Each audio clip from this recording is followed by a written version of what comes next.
Jordan, and this is my video on personal devices in the classroom for TEL 313, Lesson 4. This week we discussed personal devices and how we see them being used in our future workplace. My future workplace is in the classroom, preferably teaching kindergarten. But the first thing that comes to mind when I think or hear the word personal devices is the use of cell phones with texting and getting on social media to update people where you are, when you are, what you're doing, who you're with, and what you're eating, because people love to post pictures of their food. But then I take a step back and think about how personal devices can be used in the classroom, and I think of the use of laptops and tablets in order to get on to different applications that are educational for students. But I'm also on the fence about the use of personal devices in the classroom. One of the reasons why being that personal devices such as tablets and laptops are super expensive, and not a lot of families can afford to buy them for their students. And it's not fair to the families that can't afford them when there's kids that can afford them. Everybody should be able to experience the use of a personal device, so it doesn't make it fair if you require families to have to buy these for their students to use in the classroom. But then there's also school districts that don't have enough funding in order to buy each class their own classroom set of personal devices to be used.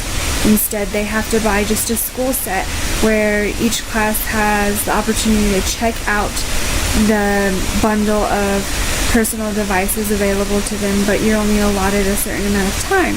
So then you can't really teach a lesson using personal devices because you may have them one day but not the next. So how do you teach using the personal devices when you don't get them all the time? But then they can be beneficial in the classroom because through the personal devices you're able to look up lots of educational applications. One of the ones we use, not in our classroom, but when we do go to the computer lab and use the school's laptops, we use a site called ABC Ya, where students can do different things with the alphabet, learn different words for each letter. Another one we like to use is Starfall, or More Starfall, and with this one they're able to pull up different books and have them be read to them. They're able to do different holiday activities where they can learn about the different things that go into each holiday. There's learning how to write your letters, learning how to write your numbers, math games that they can play on there. Let's see. Another pro is that you're able to teach their students life skills that they could use in school and in the workplace, especially nowadays with technology always developing and coming out with something new. It's a good thing for students to learn how to use the technology because it gives them an extra bump when they go to apply for a job if they know how to use something on the computer.